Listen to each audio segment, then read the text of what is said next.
Welcome to episode 1 of a podcast that may well be called The Only Podcast You'll Ever Need. I'm in Mercurial number 6. This could turn out to be quite an intimate experience for all concerned, really.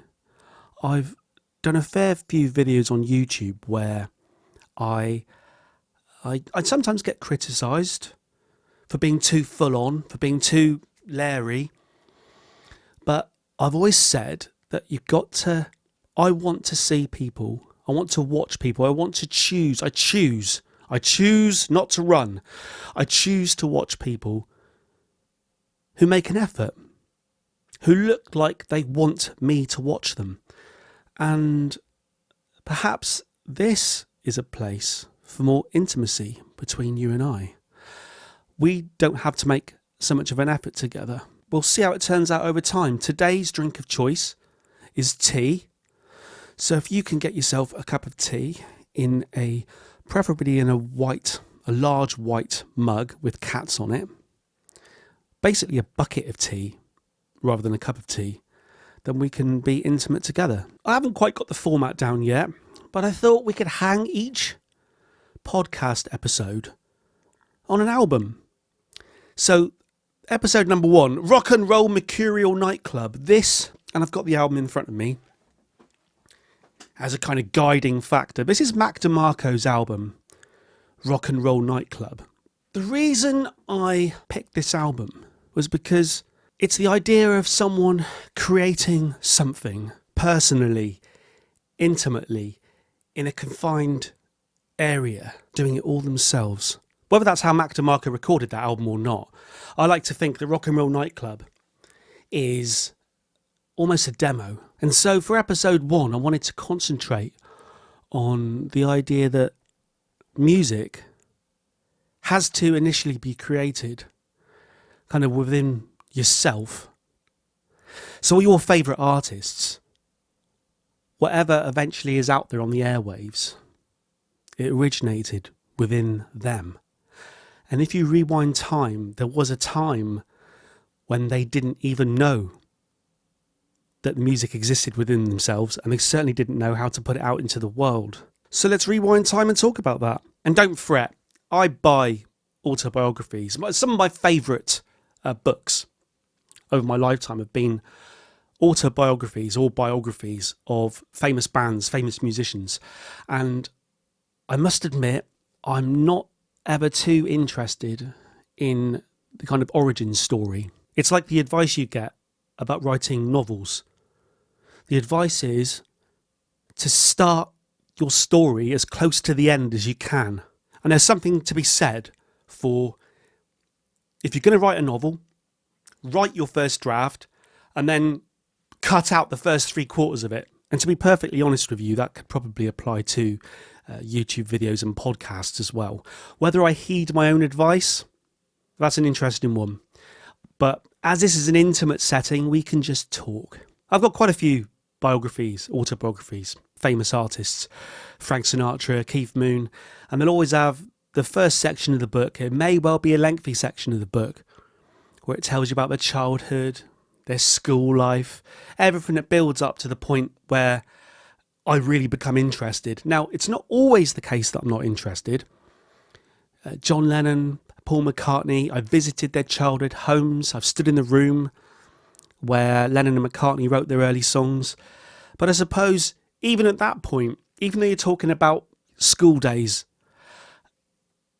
the fact is that they were still, the spark of the Beatles was there. And if you can introduce a spark that early, you're going to capture my attention. So I suppose if I was giving advice to artists in general, it's introduce the spark as early as possible. So we're going to talk about the process that leads to someone being able to hold themselves away in a room and create music that you enjoy. And I'm going to try and introduce that spark in the dark. In fact, not just introduce it, but keep that spark raging, keep that fire burning. When I think back to my childhood, I had a Fisher-Price record player. Anyone in the UK, maybe it's a worldwide thing, but anyone of a certain age from Britain will probably remember it. It was a plastic thing on the record arm. It had a series of pins that kind of played bells. And then you had solid coloured plastic discs, but looked like little records. There was a blue one and a purple one and a green one. There's definitely an orange one. And there were grooves in the record, and there were little bits that stuck up. And the little bits that stuck up triggered the bell sounds in the arm of the record player. So you had a kind of false, toy-like music box sound that these plastic records would produce. And there were certain songs. There was definitely Claire de Lune, Edelweiss, I think Pop Goes the Weasel. But I love this thing.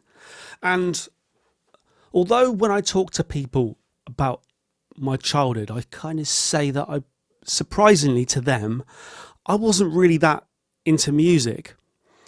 But when I think back, the fact that I had that record player that I used all the time, and the fact that I had a real record player with a stack of singles, but my favourite single was the Royal Marines, marching band. So we're talking Pop Goes the Weasel played with bells and the Royal Marines. It's certainly an interesting start to what eventually became a bloke playing indie rock in a rock and roll nightclub. But back then, and I was a little kid, I had a next door neighbour who was a dustbin man, a garbage man, a garbage refusal. What would you call it around the world? Call it a dustbin man here. Drives the streets in the dustbin truck and the dustbin lorry, taking people's garbage, refuse, rubbish away. And there was an old Lonnie Donegan song from the 50s, which, funny enough, we used to sing as kids. My old man's a dustman, he wears a dustman's hat, he wears God blimey trousers, and he lives in a council flat. I had that on record. Actually, thinking about it, I must have just been playing my dad's records. So I had Bill Haley and the Comets, I had Lonnie Donegan, that sort of skiffle thing. The skiffle thing, and along with rock and roll in the 50s, you had the likes of John Lennon, Paul McCartney. I think John Lennon's first band, the Quarrymen, were playing skiffle, where you haven't got the money to buy proper instruments, so you've got someone playing kind of drums on a washboard. And then even talking about a washboard, the idea of a washboard, you wouldn't have a washing machine and a tumble dryer or whatever. You'd get your clothes, you'd get them wet and soapy, and then you'd rub them against a board. But people would take their mother's washboards, which kind of had ridges on it, and very much like the wooden frog, I suppose. Basically, the wooden frog is basically a washboard. She'd have skiffle. That's a drum beat. My old man's a dustman, he wears a dustman's hat, he wears God blimey trousers, and he lives in a council flat. Like I was saying, I was listening to the Royal Marines and skiffle, and my next door neighbour was a dustbin man. And one day, he knocked on my door when I was just a little kid, and he handed me an album, and he said he found it in a dustbin, he'd rescued it for me. And he handed it to me. And I still have it to this day. I've told this story before, but this is a podcast, so we can tell it a little bit again. But it's Fragile by Yes. Yes were a progressive rock band of the late 60s, 70s. They're still going now, but think of them really as a 70s prog rock band. I mean, in the 80s, it became more of a pop band. But this is an album that someone threw away.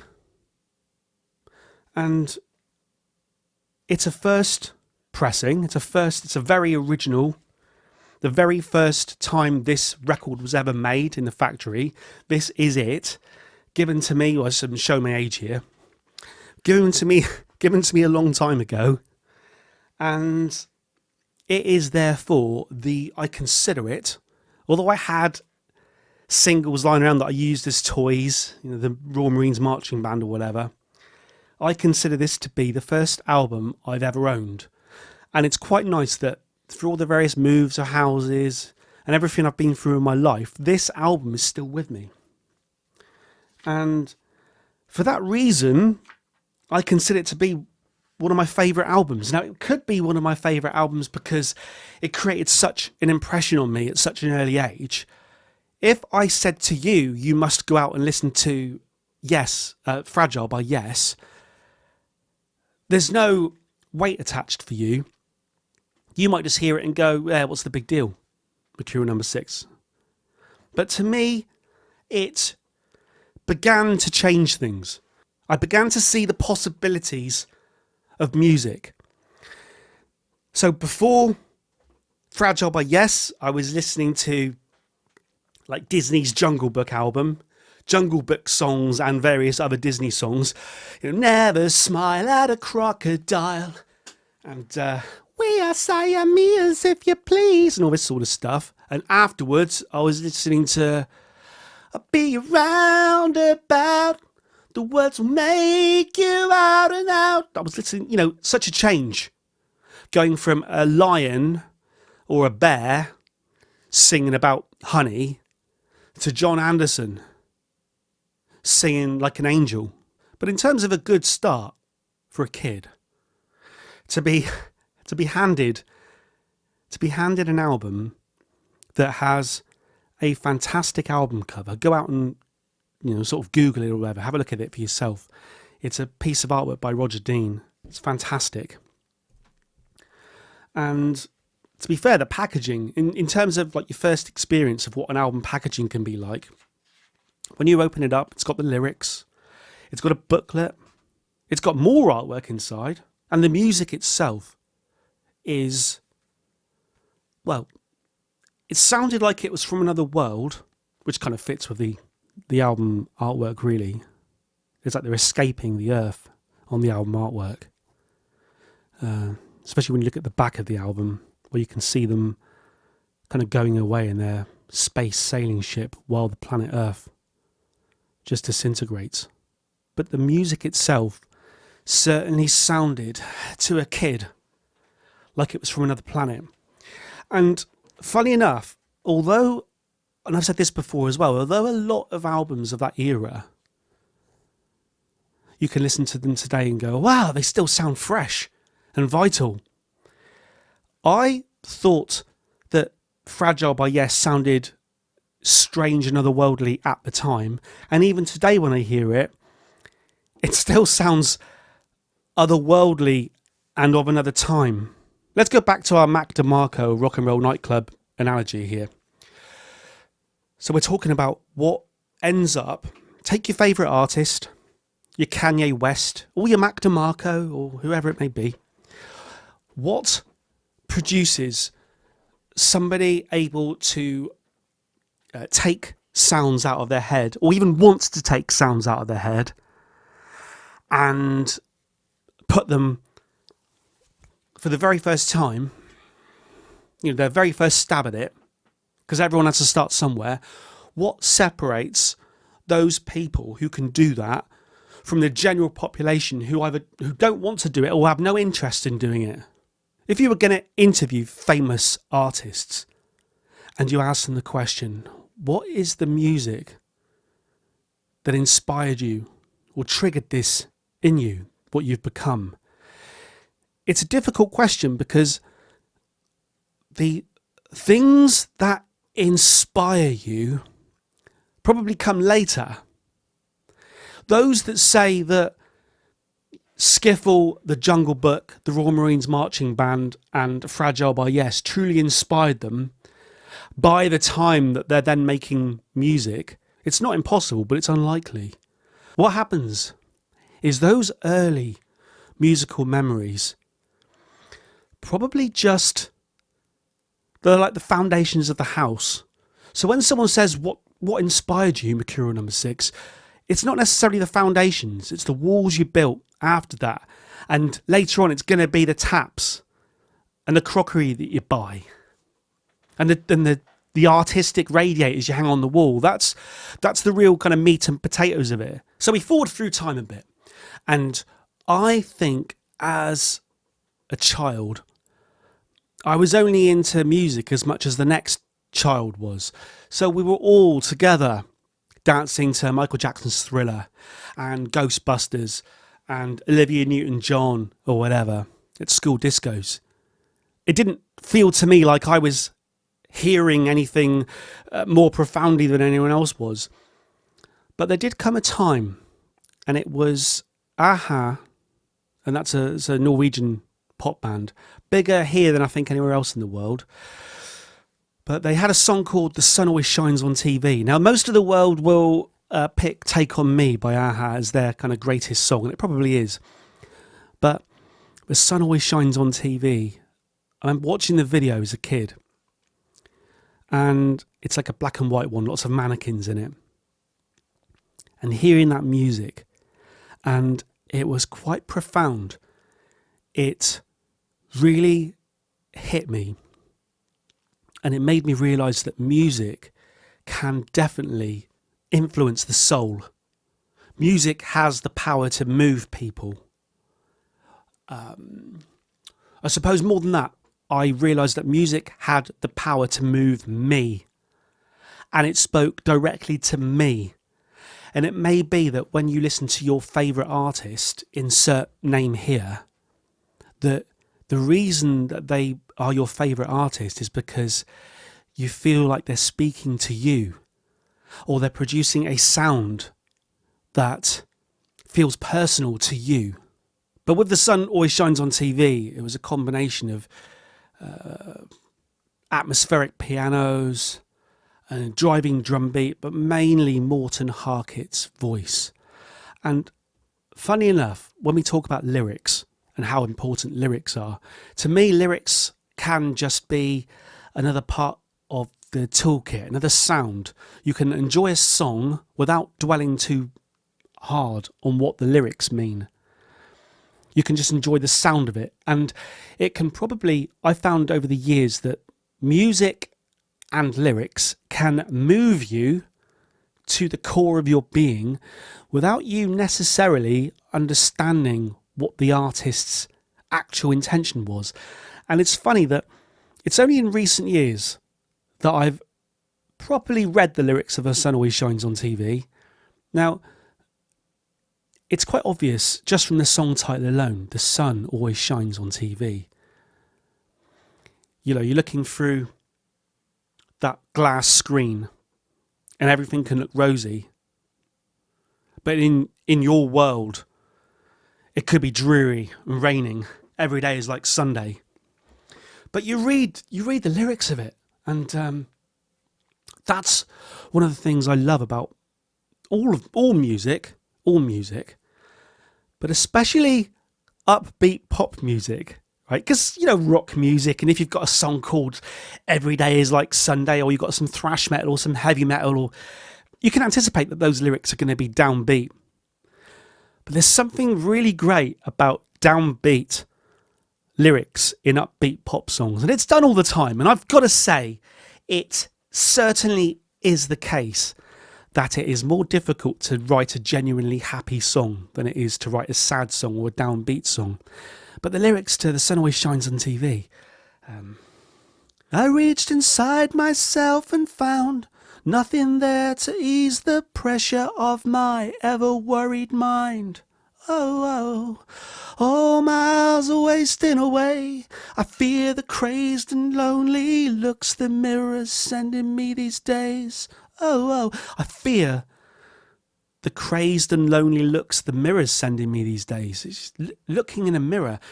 It's like we're going back to Mac DeMarco's Rock and Roll Nightclub, because the cover that he chooses for this album, to me, it's a man looking in a mirror, putting lipstick on.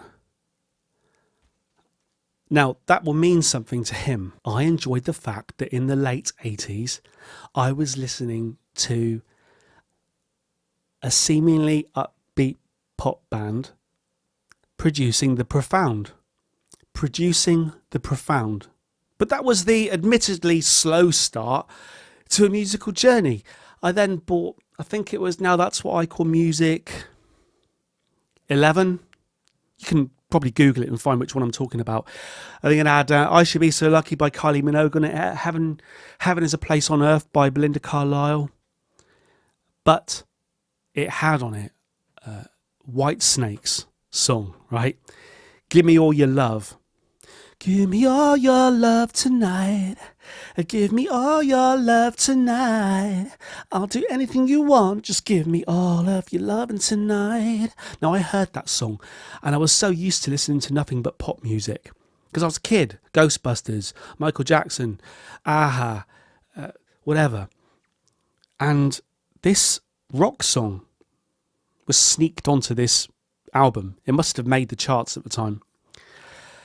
So my first proper experience of rock music was Give Me All Your Love by Whitesnake. Now, that's not the heaviest song in the world, but that combination of drums and guitars and David Coverdale's amazing voice, and that was, I think, the trigger.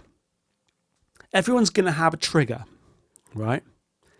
So if you're going to ask Kanye or Kid Cudi or Phil Collins or Mac DeMarco or anybody, insert name here, a different question, right? Not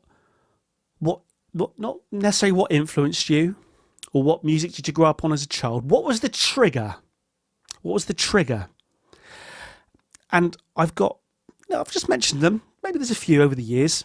You know, maybe you could include Ha-Ha as a trigger, but the trigger was Give Me All Your Love by Whitesnake, which clicked a rock and roll vibe in my head as a kid, which led to me properly buying my first proper album, which was Seventh Son of a Seventh Son by Iron Maiden. Now, that's not to say I didn't buy other albums.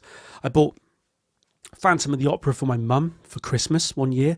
I bought Nick Berry's single, Every Loser Wins. Anyone remember that from this country? Who's of a certain age? Every loser wins once the dream begins. Nick Berry, he was starring as Wicks, Simon Wicks, David Wicks, Simon Wicks in EastEnders at the time. And he played this song on the piano in the pub, and they released it as a Christmas single or something. And it was good. It was good, and I bought it, yeah. So I'd bought music before. The first single I ever bought, so that was the first single I ever bought, I think.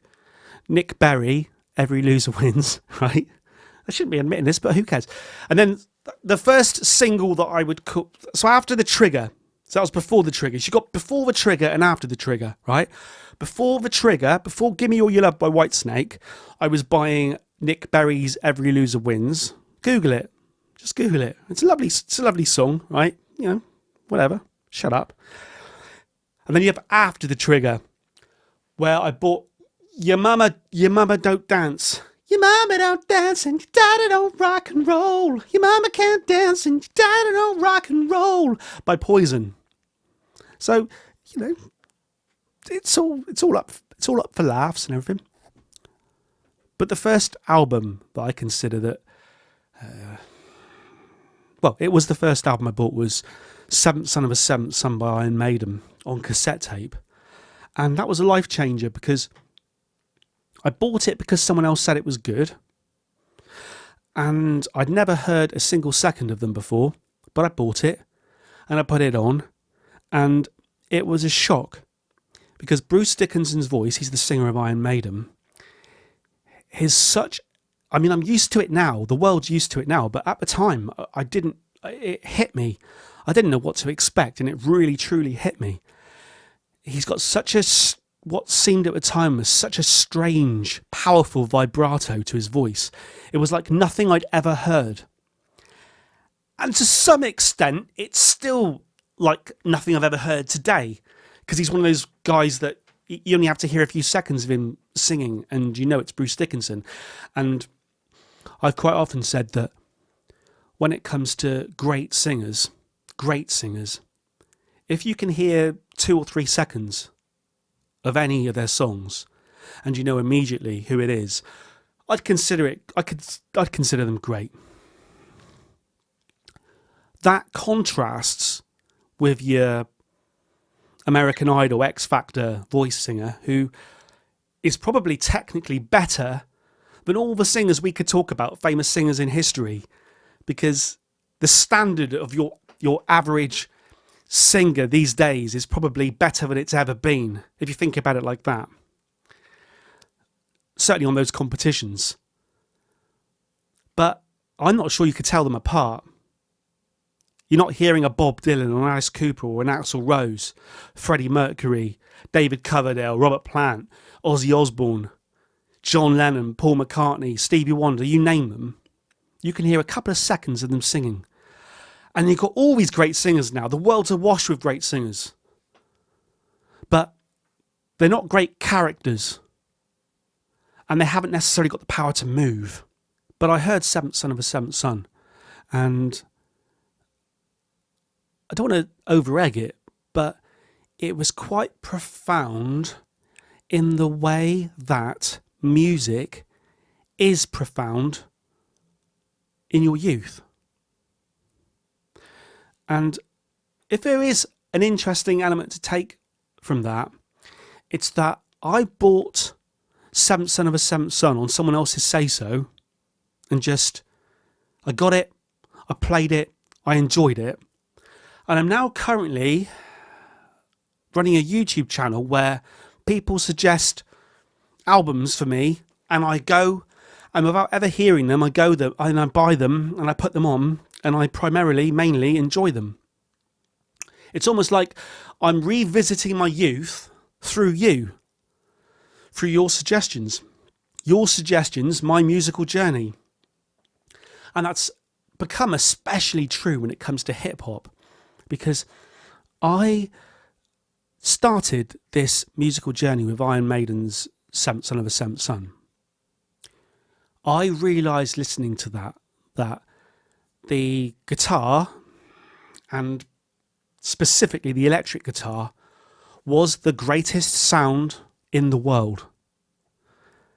And then the journey went on through rock and pop and folk and heavy metal, bypassing hip hop completely. And then you'll have people who spent their lives, and yes, like, you know, there's certainly elements of difference here in the type of people we're talking about. You know, I was a white indie guitar kid, so it may not be surprising given the era that it was that hip hop bypassed me. I think it is a bit different today, but there were certainly hip hop kids who rock and pop bypassed. And it's funny, at the time, hip hop bypassed me so strongly that the arguments we were having in my little group, my little sort of subset of society, we'd be listening to rock music, and your main slant was against dance music, like club dance music. Because I remember at the time we would be writing songs and we'd be playing the guitars and everyone would be getting together, drums and bass and guitars and singing and effort. And then you'd hear what was actually popular to the populace, to the general public, and it would be the boom, boom, boom, boom, boom, boom, boom, boom. And it's a wash of keyboards and maybe a couple of samples. And it's not necessarily that we didn't like it, although we probably didn't really like it. It was more that we were kind of jealous and annoyed that the music that was popular seemed to be, it was annoyingly lazy. It seemed to be annoyingly lazy.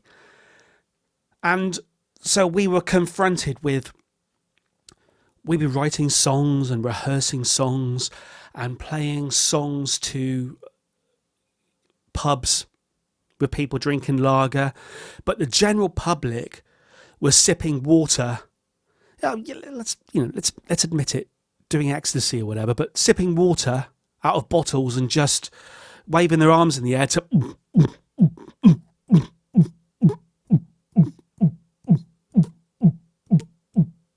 And to be fair, I don't know how that would come out when I listened back in the edit, but in my own head, that sounded pretty good then.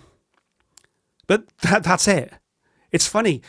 You could probably get someone, if you could transport me back in time to like the early 90s now, and put a couple of people in here now on ecstasy with bottles of water in their hand. Probably if I just went, they'd probably be having a whale of a time dancing around.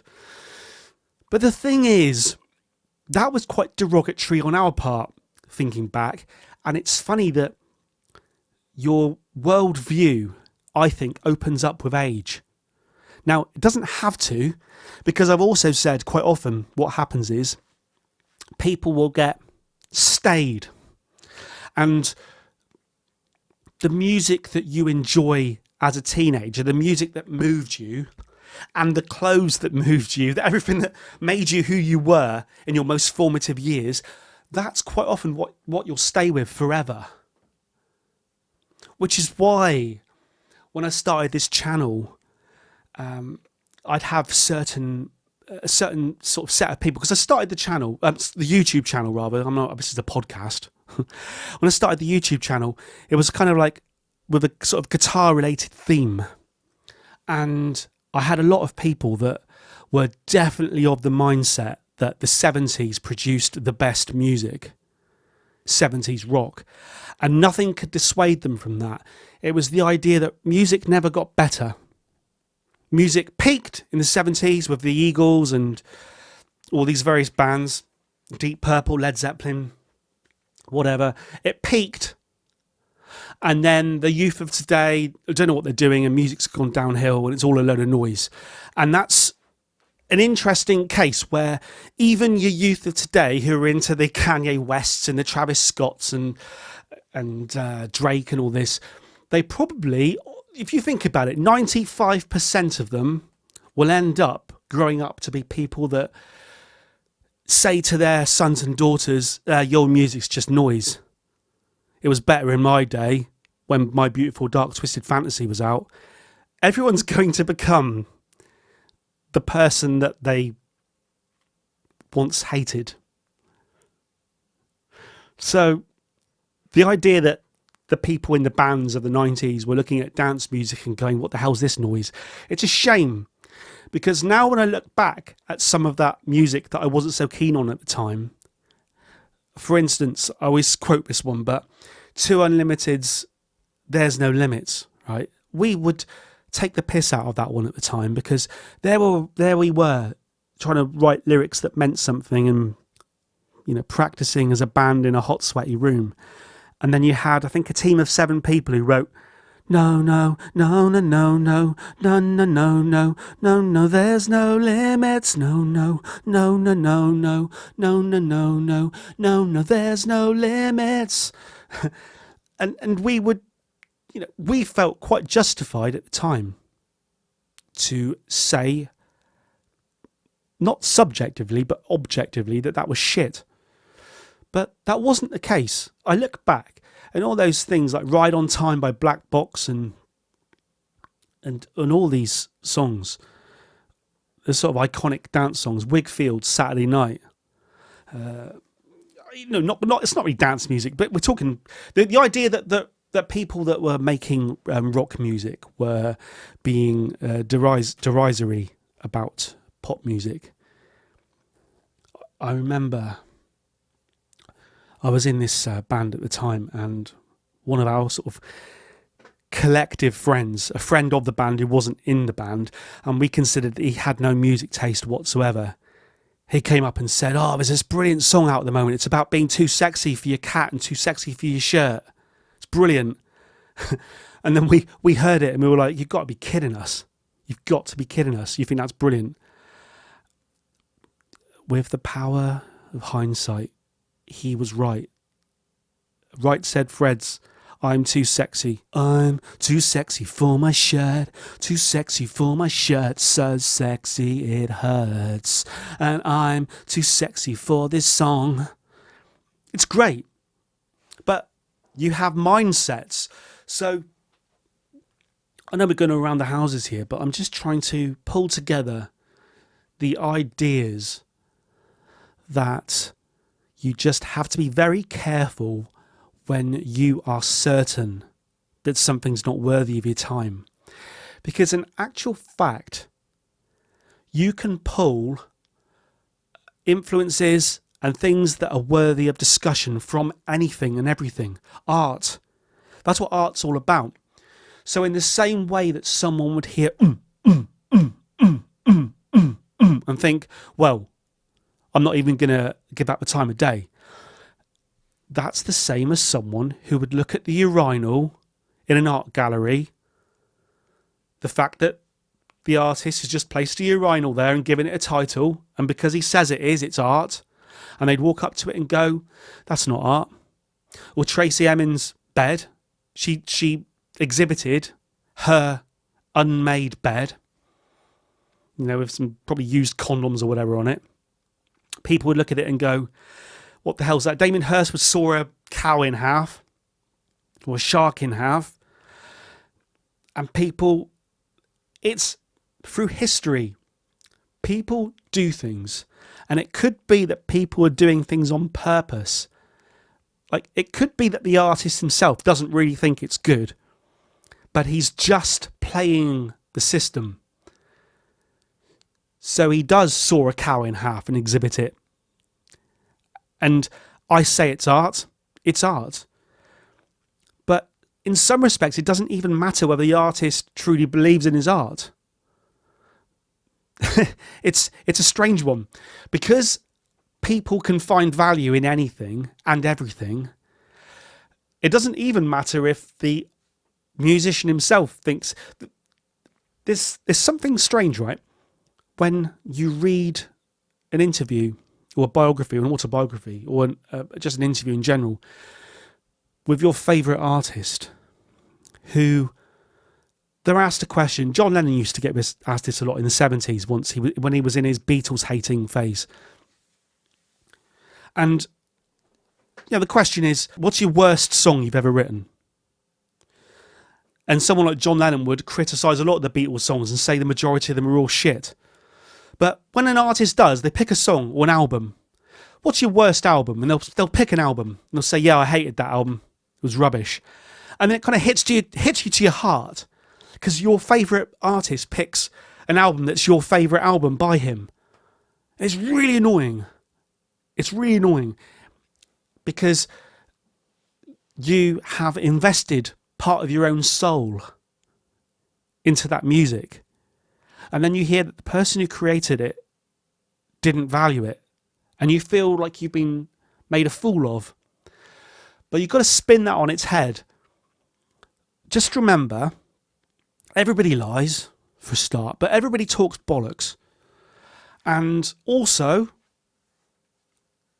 one person's bad and another person's good. And a lot of the time, people don't know when they're creating good. So when someone does create an album or a song that takes over the world, and they're asked, did you know when you were writing it? Did you know when you were recording it that it was going to be, the biggest, the greatest thing of all time? Their honest answer is usually no, they didn't have a clue. And quite often the reason why there are one-hit wonders in the world is because they can't recreate that spark. It happened. They created an amazing song, and then that themselves will think to themselves, I need to do more of that. The record company will want more of it. The family will want. Everyone wants more of it, and they never do it. They never do it ever again. It just never happens because they don't know why it happened in the first place. So, all in all, there's good, there's bad, bad is good is bad is bad, good is good. It's all over the place. But I had Seventh Son of a Seventh Son by Iron Maiden. And that kind of set the path, because then that's the moment I realised that the electric guitar was where it was at. And specifically, Dave Murray and Adrian Smith out of Iron Maiden. And I would mime along in my room. Didn't have a guitar. I'd pretend I had a guitar. I was your typical teenage boy air guitaring. I don't know what people would do these days. There's the internet now, so no one's got the time to be playing records in their room, to be playing CDs and tapes in their room. Not, records was a different thing. But I did own records. I had a hi-fi that had a record player on the top. Everyone will remember it's like a MIDI hi-fi thing, and it had your twin cassette decks, had a CD player, it had a radio tuner, and it had the record player on the top. And I did have a few records. I had my Fragile by Yes. I had a couple of Iron Maiden albums that I bought. Basically, I bought every Iron Maiden album across cassettes and records, but mainly CD. And I'd put Iron Maiden, mainly Live After Death by Iron Maiden, admittedly. and I'd dance around the room pretending I was playing the guitar. And the other main album I did that with was Joe Satriani's Flying in a Blue Dream. Great album. And it's so easy when you're playing air guitar to kid yourself that you're the greatest guitar player. But honestly, I was the greatest air guitar player. And me and my mate at school, we saw an advert in the back of a magazine for Axe guitars. I'm pretty sure it was Axe guitars. Pretty sure. And they were about 99 quid, I think. 99 quid for an Axe guitar. And we both wanted one. He bought one. He bought one in grey with kind of lightning all over it, or spider's web or something, but I think it was lightning. A grey Stratocaster style guitar with lightning all over it. And I don't think I did get an Axe. I went out to the shop and bought a Washburn, a white Washburn guitar. The only guitar I've ever owned that had a whammy bar on it. Funny enough. Pretty sure, it is. The only guitar I've ever owned that had a whammy bar on it. And we used to play together, not sexually. And my mate was just great at lead guitar. He immediately could just play lead.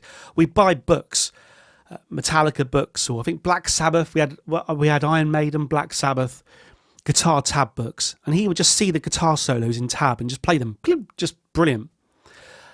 Not a lot of sense of rhythm, but his solo playing was great. And even back then, it became quite apparent that I was more of a rhythm player. And that can be seen as a negative, like a derogatory thing. But actually, that element of feeling the rhythm I built upon it over the years. Because having that element of rhythm makes it easier to then play the bass and also to write drum beats and things. But we're sort of skipping ahead there. So I had a guitar. My mate had a guitar. I kind of lost contact with him over the years.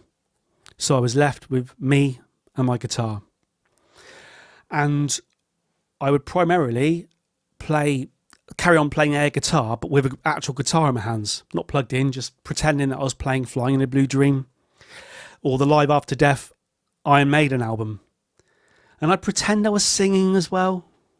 I was a rock star in my own, quite sad really, but a rock star in my own room, in my own lifetime. So I had this tape-to-tape deck.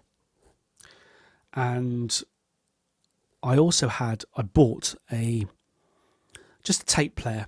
I think it was a twin deck tape player thing that had a microphone input on it. Well, it might have been the hi-fi, I can't remember, but something had a microphone input on it.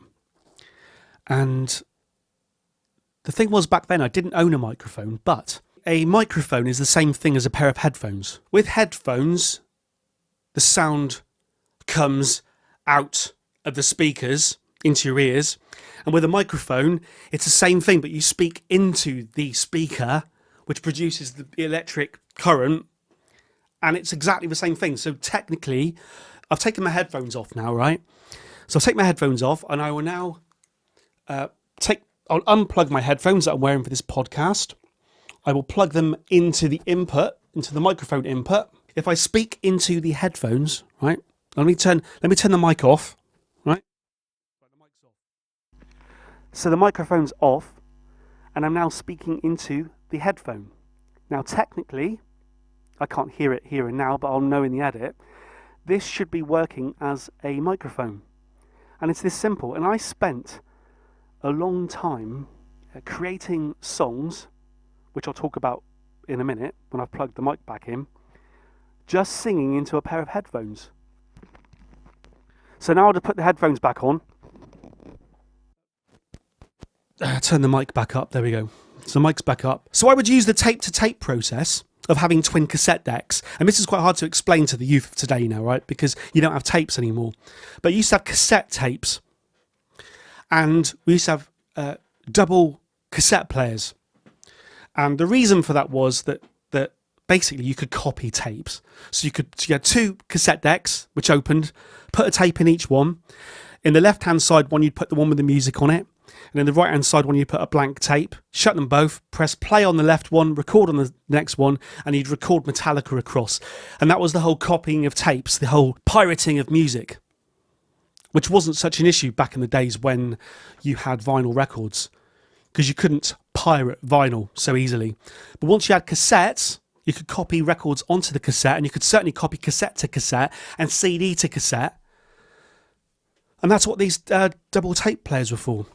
But what you could do was you could record music, right? Now, however you do that, play it on a keyboard, you could sing into a tape or whatever, you could put it into the left player, you could press play, record on the other side, plug a microphone in, and you could sing over the top or whatever you just recorded, and it would record onto the next tape.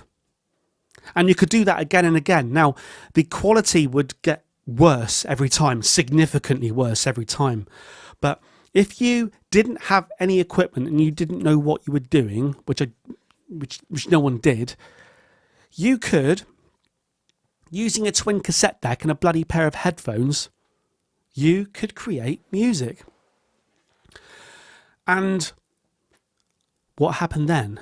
And I'm just keep referring back, right? Rock and Roll Nightclub, Mac DeMarco, the idea of creating a whole musical world by yourself in your room, playing all the instruments, doing everything, having kind of creative license, artistic vision, and producing something that someone else can hear rather than just something that's in your own head. And I had an Amiga, a Commodore Amiga computer. Well, let's, over the years, I had Casio keyboards and various bits and pieces. And see, I remember, that's right, I had a little Yamaha, I think it was a Yamaha, keyboard, like a little portable keyboard thing that played kind of like a demo on it where it played Beat It by Michael Jackson. And I think the fact that Beat It is my favourite Michael Jackson song, it's probably because it got ingrained into me at an early age. So I stand by that thing of whatever hits you when you're young will stay with you and seem more important to you and was more important to you forevermore. But eventually I had a Commodore Amiga computer. It was big over here, not so big around the rest of the world, but the rest of the world was having consoles and Famicons and NESs and SNESs, Super NESs, Mega Drives and all this sort of thing. But in this country it was Spectrums, Commodores, then it was the Atari ST, then it was the Commodore Amiga. And I had a program called Dynamic Drums on it. And this was a drum machine. The first drum machine that I remember. And you could program drums on it, but you could also, there was a couple of tuned samples. So you could tune a drum up and down to produce melodies and bass lines. So what me and my mate, who I met, when did I meet him? I think I met him in the sixth form at school. And this is weird, isn't it? Because it's hard to, this must happen today with people. People must form bands, and what I'm about to say must still happen, but it just seems so odd in the internet age. But we'd meet up after school in my bedroom and we'd produce songs on this Commodore Amiga, bass lines and drum beats. And then we played them out loud in the room, across my speakers into the room. And then we'd live sort of sing and mess around on top of it, recording the sound of the live room onto another little cassette player. And that's how we'd make songs.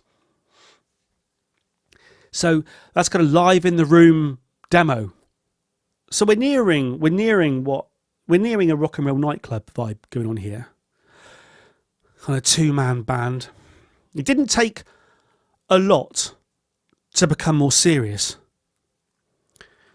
because I was already playing the guitar and we were singing nonsense on top of our drum beats. My mate then bought a bass guitar. So I'm guitar, he's bass guitar. We're programming drum beats. He had a friend who looked a little bit like Lane Staley out of Alice in Chains. He became the singer. And before you knew it, we kind of we kind of had a band, and we didn't know. It was hard to consider ourselves a proper band because we didn't have a drummer. Little did we know, if you think about it over time, over the years, to be in a band with no drummer now and to be using drum machines would be perfectly reasonable. And I suppose it was back then in a way, because we're talking about an era of industrial music becoming big, Nine Inch Nails and that. So it wouldn't have been impossible to take the drum machine idea out onto stage, but we didn't know any better. So we needed to find a drummer. And I can't remember now, I think the singer knew somebody who could play the drums. And before you knew it, we had the essence of what was a band. And it didn't take very much, actually, to go from recording some, having a Commodore Amiga playing a drum beat in a room out loud, and us playing guitar and singing over the top of it. Silly songs. It was all comedy songs. We were, at the time, we were into the likes of Mr. Bungle and stuff. It was all comedy stuff. But before you know it, you've got a collection of people who can actually, who can't necessarily play the instruments, but they're thinking about being able to play the instruments. And at that point, you've got a band. And at that point, you're starting to take things seriously. And it was at this point that we got a 4-track recorder. Now, a 4-track recorder back then was only a little plastic thing, like a Tascam thing, or Fostex, or a Tascam. But those cassette tapes I was talking about, you could record 4 tracks basically onto them. And you had, it's like, you can imagine like a mixing desk with all the hundreds of mixers you see in studios. Or imagine one of those, but just with 4. So you're in a room and you can record the Commodore Amiga to track 1, the bass to track 2, guitar to track 3, vocals to track 4. You can hang a microphone in a room and record the whole drum kit if someone's playing live drums to track 1. And we're talking the basics here. But you'll get people who will get well into their musical careers, and they'll be, their songs will be like 120 tracks of various 20 tracks of guitars and keyboards and loads of overlaid backing vocals and violins and cellos and 20 tracks for the drums and absolute massive, monstrous works of art, who eventually will make an album that's kind of back to their roots, and they'll just record drums, bass, guitars, vocals. And the sheer power of those fewer number of tracks. This is something I keep saying as well. And it is an interesting one because it feels counterproductive, counterintuitive. But the fewer tracks you use, the more powerful the music sounds. People will layer guitars, electric guitars, one to the left, one to the right, one centre. Noel Gallagher was laying like 20 tracks of guitars on Be Here Now. Just layering and layering and layering for power. But what you find is those 80s albums where it was just a strong drum beat, a bass line, a keyboard and a vocal just sound massive. Strip out. If you're going to record an album, do what you need to do. And then like Kanye did, I think, on Yeezus, do what you need to do and then just strip most of it out and it will sound, believe me, it'll sound better. But it's taken me a long time to realise that, because I've gone through it as well, where I just record loads and loads of shit. And then it's only when you take it all out, you think, oh God, that sounds much better. As a band, in the 90s, in the 80s, in the 90s, even now really, you can have a 4-track machine. And now it would be a laptop with Ableton Live or Pro Tools or something running on it. Or Logic. So let's just say they're an equivalent. Back in the day, I had a plastic 4-track with cassette tape, and today you could have a laptop and a couple of mics running into Logic. You can record in your room, and you can record the songs that you write. And it might be that you aspire for them to sound better than they actually do when they hit the tape, but the fact is you can still produce something. You've made a musical journey. You've grown up. You've decided on something, whether it's guitar or bass or singing. You've decided on something. And you got to the point you can sit within four walls with a red hue, dim light. And then you can create and you can hold in your hand. Today it would be a saved file, but whatever. You can press play and you can hear something that didn't exist before the moment you created it. That's the thing with music and any art. Photography, painting, film, sculpture, all art. But let's just talk about music for a minute.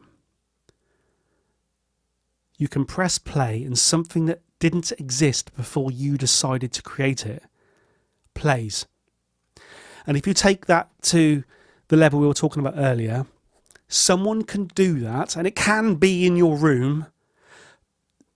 Songs have been put out into the world that have been created just as we've said.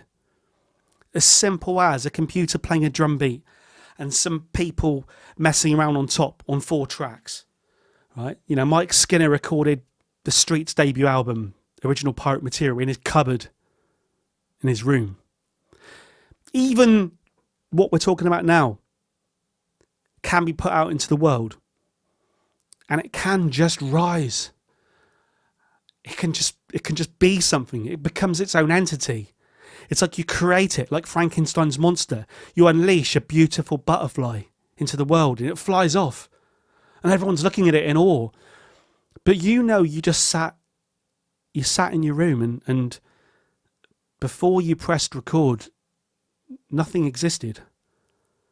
You've created. You are Dr. Frankenstein. You are Dr. Frankenstein. Musicians are scientists. They create life.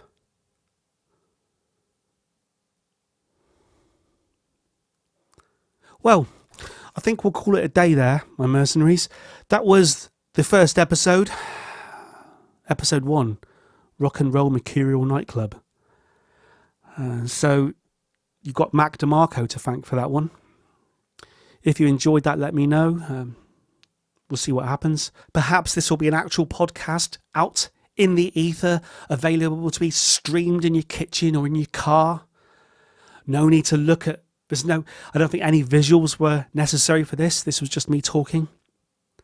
And I also appreciate that there was an element there of the bad parts of the biography and the autobiography, the bits that you want to skip through to hear the part of a story you already know. But it's just like a band playing in a pub, playing their own songs and someone shouting from the back of the room, "Play something we know!" You can never escape that. You can never escape that. If you are watching on YouTube, I never say this, but if you're watching on YouTube, do press like and do subscribe. I never ask. And for that reason, no one ever subscribes. Maybe I should just ask. Subscribe if you like it. I hope there was a bit of a spark there. A spark in the dark. Maybe next time we'll have a bit more of a spark. Until next time. Over and